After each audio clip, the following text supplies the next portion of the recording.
Imaginez une tribu qui vit coupée du monde depuis des milliers d'années, refusant tout contact avec la civilisation moderne. Une tribu tellement mystérieuse que personne ne connaît réellement leur langue, leur culture ou leur mode de vie. Aujourd'hui les gars, on va parler du peuple le plus isolé du monde. Je parle bien évidemment de l'île Sentinelle du Nord.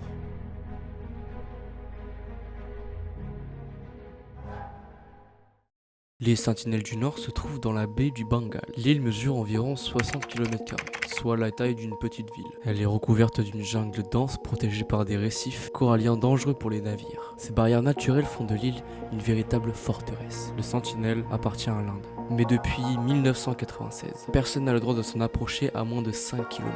Cette interdiction vise à protéger les habitants de l'île, mais aussi les visiteurs. Les Sentinelles, un peuple hors du temps. Les Sentinelles sont considérés comme les descendants directs des premiers humains sortis d'Afrique. Il y a plus de 60 000 ans. Ils vivent comme nos ancêtres préhistoriques. Chasse, pêche, cueillette, ils fabriquent des arcs, des flèches, des lances, mais aussi des petites pirogues pour se déplacer près des côtes. Contrairement à d'autres tribus des Andaman, ils n'ont jamais développé l'agriculture. Leur mode de vie est resté identique depuis des millénaires. Leur langue est une énigme, incomprise, sans aucun lien connu avec celle des peuples voisins. Et quand des étrangers se sont approchés, les flèches ont parlé.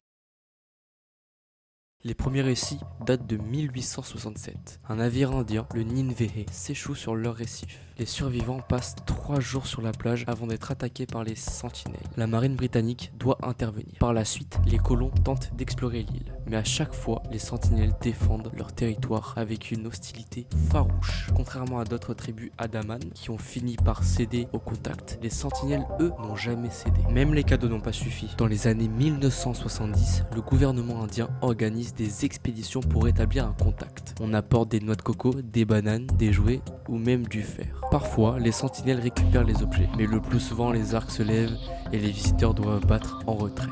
En 1981, une scène inattendue s'est passée. Certains sentinelles acceptent des noix de coco directement depuis un bateau, mais cette ouverture ne dure pas. Dès les années suivantes, toute tentative de contact redevient impossible. En 1996, l'Inde met fin à cette expérience. Plus jamais on essaiera d'entrer en contact avec eux. Les sentinelles est aujourd'hui une zone interdite, non seulement parce que les habitants défendent violemment leur territoire, mais aussi parce qu'ils sont extrêmement vulnérables. Sans contact avec le monde moderne, ils n'ont aucune immunité. Une simple grippe ou un rhume pourrait provoquer une épidémie mortelle et anéantir toute leur population. Et pourtant, certains ont tenté. En 2004, après le tsunami, un hélicoptère survole l'île pour vérifier leur survie. Résultat, des flèches tirées contre l'appareil. Les sentinelles avaient survécu.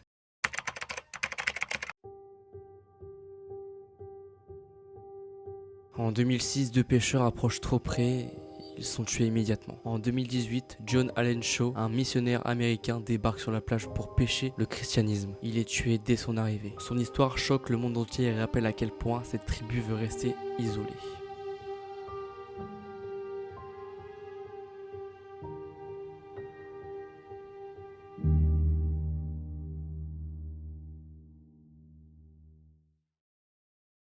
Et le plus fascinant, c'est tout ce qu'on ignore. Personne ne sait combien ils sont exactement. Les estimations varient entre 50 et 200 individus. Leur langue reste un mystère total. Leur organisation sociale, leurs croyances, leurs traditions, tout cela est inconnu. Pour les chercheurs, les sentinelles représentent une fenêtre vivante sur le passé. Une humanité qui n'a jamais accepté la modernité.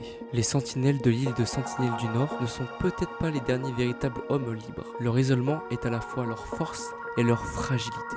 Et peut-être que le plus grand message, c'est qu'ils veulent tout simplement qu'on les laisse en paix.